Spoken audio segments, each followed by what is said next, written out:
कहरोड़पक्का doctor Asghar नून कहरोड़पक्का के नवाही इलाका मसाकोटा में वापडा की गैर एलानिया लोड शेडिंग की वजह से गर्मी के सताए हुए लोग सड़कों पर आ गए।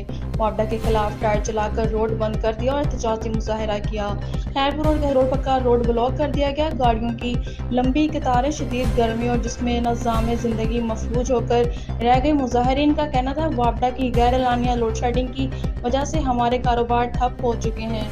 मुजाहिरीन ने वापडा की गैर एलानिया लोड शेडिंग की वजह से वापडा के खिलाफ वापडा मुर्दाबाद के नारे लगाए। मुजाहिरीन ने बताया कि वापडा की गैर एलानिया लोड शेडिंग की वजह से और वोल्टेज की कमी ज्यादती से फ्रिज, मोटर, पंखे जल गए हैं और फसलों को भी बर वक्त पानी नहीं मिल पा रहा।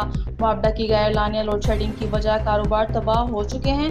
रात को ना तो इबादत कर सकते और ना ही नींद पूरी कर सकते हैं। वापडा की हददर्मी जारी है। यहाँ पर बच्चों को ईद के कपड़े लेने के पैसे नहीं है। फ्रिज, मोटर, पंखे कैसे बनवाएं? मुजाहिरीन ने एक्सीन मैपको को 3 दिन का टाइम दिया। अगर 3 दिन के अंदर गैर एलानिया लोड शेडिंग सही ना की गई तो मैपको ऑफिस कहरोड़पक्का का घेराव करेंगे।